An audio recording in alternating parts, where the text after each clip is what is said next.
నమస్కారం. ఇవాళ తెలుగు పండుగ జరుగుతుంది విజయవాడలో. కృష్ణా జిల్లా రచయితల సంఘం వారు నిర్వహిస్తున్నటువంటి ఈ కృష్ణా జిల్లా ముఖ్యంగా ప్రపంచ రచయితల మహాసభలు బ్రహ్మాండంగా జరుగుతున్నాయి. ముఖ్యంగా నాకు ఎంతో ఇష్టమైనటువంటి రామోజీరావు గారి పేరు మీద ఈ ప్రాంగణాన్ని, ఈ ప్రధాన వేదికని తీర్చిదిద్దడం నాకు చాలా సంతోషంగా ఉంది. ముఖ్యంగా మా మానుకొండ నాగేశ్వరరావు గారు ఇవాళ తెలుగు భాష, పాత్రికేయులు దానిపైన చేస్తున్నటువంటి కృషి గురించి చాలా గొప్పగా చెప్పారు. అనేక భాషలో ఉన్నటువంటి అనేక విభాగాలపైన కూడా చాలా విస్తృతంగా చర్చలు జరుగుతున్నాయి. అందరికీ శుభాకాంక్షలు. ముఖ్యంగా ఆంధ్ర సారస్వత పరిషత్ అధ్యక్షుడిగా డాక్టర్ గజ శ్రీనివాస్ గారు మిమ్మల్ని అందరినీ కోరేది ఏంటంటే, రేపు జనవరి 2026 3, 4, 5 తారీఖుల్లో 3వ ప్రపంచ తెలుగు మహాసభల్ని మనం అమరావతిలో చాలా పెద్ద ఎత్తున నిర్వహించబోతున్నాం. 5 లక్షల మంది ప్రజలు ఆ కార్యక్రమానికి మేము ఆహ్వానించాం, వస్తున్నారు అందరూ కూడా. ముఖ్యంగా ఈ ఆలోచన, దీని వెనకాల ఉన్నటువంటి స్ఫూర్తి అంతా కూడా నాకు మానుకొండ నాగేశ్వరరావు గారే. వారి యొక్క సహాయ సహకారాలతోటి, వారి ఆలోచనలతో నేను ముందుకు సాగుతానని మీకు మనవి చేస్తున్నా. రండి, అమరావతిలో జనవరి 3, 4, 5 తారీఖుల్లో 2026లో తెలుగు మహాసభలో కలుసుకుందాం. నా పేరు మోహిత అండి.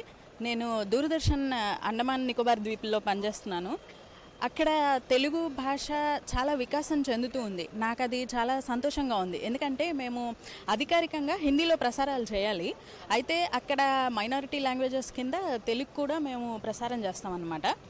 ఈ తెలుగులో నేను వెళ్ళిన తర్వాత ముఖ్యంగా అంటే ఎప్పుడు ఉండే రొటీన్ ప్రోగ్రామ్సే కాకుండా కొత్తగా చేయాలని చెప్పేసి ఈ జానపద గేయాలు, ఎందుకంటే మనకి అండమాన్ అనగానే మనకి శ్రీకాకుళం, విజయనగరం, విశాఖపట్నం, ఈ ఉత్తరాంధ్ర జిల్లాల నుంచి ఎక్కువ వలస వచ్చిన వాళ్ళు ఉంటారు.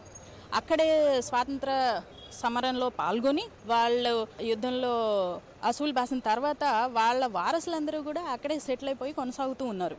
సో వాళ్ళందరూ ఏంటంటే ఆ యాస ఎక్కువ మాట్లాడతారు. ఆ మాండలిక పదాలు వాళ్ళ నిత్య జీవితంలో ఎక్కువగా దొరుకుతూ ఉంటాయి అన్నమాట. సో అందరికీ కూడా ఈ 6వ ప్రపంచ తెలుగు రచయితల మహాసభల సందర్భంగా శుభాకాంక్షలు తెలియజేస్తున్నాను. అండమాన్లో ఉండే తెలుగు వాళ్ళందరికీ, భారతదేశంలో ఉండే తెలుగు వాళ్ళందరికీ కూడా శుభాకాంక్షలు. మీరందరూ కూడా తెలుగుని ప్రేమించండి, తెలుగులో మాట్లాడండి, తెలుగుని వృద్ధి చేయండి, పిల్లలందరికీ కూడా తెలుగు నేర్పించండి. అద్భుతంగా నిర్వహిస్తున్నటువంటి 6వ ప్రపంచ తెలుగు రచయితల మహాసభలు విజయవాడలో చాలా అద్భుతంగా జరుగుతున్నాయి. ఎక్కడెక్కడ వాళ్ళు అందరూ వచ్చి చాలా చక్కని సందేశాలు అవన్నీ ఇస్తున్నారు. చాలా శుభపరిణామం తెలుగు భాషకి, తెలుగు జాతికి, తెలుగు సాహిత్యానికి. అయితే మనం గమనించుకోవాలి, ఈవేళ రేపు ఈ 2 రోజుల్లోనూ కార్యక్రమాలు చేసుకుని ఇక్కడికి వచ్చి మనం కవితలు చదివామా, కథలు చెప్పామా, సందేశాలు ఇచ్చామా అనే విషయాలు ఆలోచించకుండా మనం ఇక్కడి నుంచి వెళ్ళిన తర్వాత మన ఇంటిలో పిల్లలకి మనం ఏ ఉద్యోగం చేస్తుంటే ఆ ఉద్యోగంలో, ఆ విభాగంలో, ఆ డిపార్ట్మెంట్లో ఉండేటువంటి వాళ్ళందరికీ కూడా తెలుగు మాట్లాడటం ఎట్లాగా, తెలుగు భాషను బతికించడం ఎట్లాగా, తెలుగు సాహిత్యానికి మన వంతు కృషి ఏమి చేయాలి అనేటువంటి ఒక ఆలోచన చేయాల్సినటువంటి అవసరం ఎంతైనా ఉంది. మార్పు అనేటటువంటిది మన దగ్గర నుంచే, ఈ రోజు నుంచే మొదలు పెట్టాలి.